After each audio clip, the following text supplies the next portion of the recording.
આજે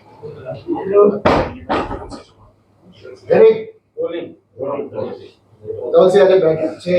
સમાજની માર્ગદર્શક બેઠક છે. મૂળ મુદ્દાઓ શું છે અને કેમ આ સમયે બોલાવી પડી? એક બાજુ એને શક્તિ પ્રદર્શન પણ ક્ષત્રિય ઠાકોર ધારાસભ્યનું કરવામાં આવી રહ્યું છે. ઠાકોર સમાજના તો ઘણા બધા ધારાસભ્યો છે અને કોઈ શક્તિ પ્રદર્શન નથી, પરંતુ ગુજરાત ક્ષત્રિય ઠાકોર સેના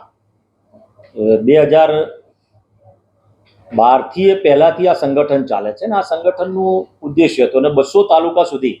200થી વધુ તાલુકાઓમાં ગુજરાત ક્ષત્રિય ઠાકોર સેનાનું સંગઠન છે. એવા સંજોગોની અંદર અમે સિલેક્ટેડ 1000થી વધુ એવા સ્વયંસેવકો એટલે કાર્યકર્તાઓ તૈયાર કરવાનું એક બીડું ઝડપ્યું છે ને એની અંદર આજે શિબિર અમે અહીંયા ગાંધીનગર ટાઉન હોલ ખાતે રાખી છે. શિબિરની અંદર અમારો મુખ્ય ઉદ્દેશ્ય એ છે કે આ જે 1000થી વધુ જે સ્વયંસેવક એટલે કાર્યકર્તાઓ જે છે એ કાર્યકર્તાઓની એક કાર્યકર્તાની નીચે બીજા 10 કાર્યકર્તાઓને તૈયાર કરવામાં આવશે અને આ 10 કાર્યકર્તાઓનો મુખ્ય ઉદ્દેશ્ય એ છે કે સમાજના 4000થી 5000 ગામડાઓની અંદર જઈને સમાજની જાગૃતતા લાવવાનો, શિક્ષણનો વ્યાપ ફેલાવવાનો, સમાજની અંદર રહેલા ક્યાંક ને ક્યાંક કુરિવાજો હોય એ કુરિવાજોને ખર્ચા વધારે થતા હોય એવા ખર્ચાઓ ઓછા થાય, સાથે સાથે સમૂહ લગ્ન તરફ આગળ પ્રેરાય અને વ્યસનો યુવાનો ક્યાંક વ્યસન તરફ ના પ્રેરાય એના માટે જાગૃતતા લાવીને વ્યસન મુક્તિ સાથેના તમામ કામો આ ગુજરાત ક્ષત્રિય ઠાકોર સેનાના સ્વયંસેવકો કરવાના છે. અને આવનારા 12 મહિના માટે અમે એનું એક લિસ્ટ તૈયાર કરવાના છે કે આ મહિનામાં આપણે શિક્ષણ માટેની જાગૃતતા માટે કે 2 મહિના શિક્ષણ જાગૃતતા માટે દરેક ગામની અંદર જવાના, પછી એના ત્યારબાદ વ્યસન મુક્તિ માટે, ત્યારબાદ દીકરીઓના શિક્ષણ માટે, ત્યારબાદ નારી એટલે અમારા સમાજની અંદર એટલે ઠાકોર સમાજમાં ક્યાંક ને ક્યાંક મહિલાઓ આગળ આવતી નથી હોતી, તો એને પણ જાગૃત કરીને રાજકીય હોય, સામાજિક હોય કે તમામ જગ્યા પર દીકરીઓમાં શિક્ષણ વધે અને એને મહિલાઓને પણ આગળ રાજકારણમાં નેતૃત્વથી લઈને તમામ જગ્યા પર નેતૃત્વમાં બોલતા શીખે પ્રકારે તૈયાર કરીને સમાજને એક બીજા સમાજની હરોળમાં સાથે ઉભારતા તૈયાર કરવાની આ એક નેમના કારણે અમે અહીંયા ગાડી કાર્યકર્તાઓનું એટલે સ્વયંસેવકોનું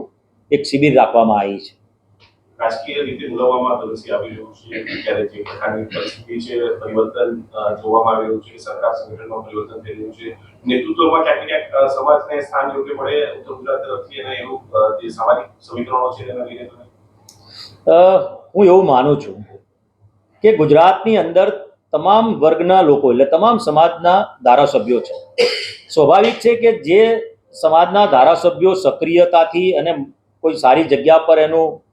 સિલેક્શન થયું હોય અને મંત્રીમંડળમાં હોય કે બીજી જગ્યા પર હોય તો આપણે એ પણ જોઈ રહ્યા છે કે એ સમાજનું નેતૃત્વ હોવાના કારણે એ સમાજનો વિકાસ થયો. એટલે હું રાજકીય રીતે જો એને મૂલવું તો એવું વિચારી શકું કે કોઈ સમાજના સારા આગેવાનો અને શિક્ષિત લોકો જ્યારે નેતૃત્વમાં આવે તો સ્વાભાવિક છે કે સમાજને બેઠા કરવાનું અને આ એક સમાજ નહીં તમામ ગરીબ સમાજોને ઊભા કરવાનું એટલે કે આર્થિક રીતે, શૈક્ષણિક રીતે, સામાજિક રીતે એ સમાજ બેઠો થાય તેવા પ્રયત્નો ચોક્કસથી થતા હોય અને સ્વાભાવિક છે કે દરેક સમાજને એવું હોય કે ભાઈ અમારા સમાજનું નેતૃત્વ બને, અમારા સમાજનું નેતૃત્વ સારી જગ્યા પર હોય કે જેથી કરીને અમારી વાતને સારી અને સરળતાથી રીતે અમે એમના આગળ રજૂ કરી શકીએ. લાગે છે કે ઠાકોર સમાજનું પ્રતિનિધિત્વ સરકારમાં પૂરતું છે? જો આ દરેકની વિચારધારા હોય છે. ભારતીય જનતા પાર્ટી હોય કે બીજી કોઈ પણ પક્ષ હોય એમણે એમની રીતે આખા સમીકરણો સેટ કરીને દરેકને પોતાની જગ્યા ઉપર સ્થાન આપ્યા હોય છે. ભૂતકાળની અંદર પણ ઠાકોર સમાજના આગેવાનો હતા, આ વખત પણ ઠાકોર સમાજના મંત્રીમંડળમાં છે, પરંતુ અમે એવું વિચારી શકીએ કે આને રાજકીય નહીં પરંતુ અમારું ગુજરાત ક્ષત્રિય ઠાકોર સેના આજે એક સામાજિક વાત લઈને આવ્યું છે.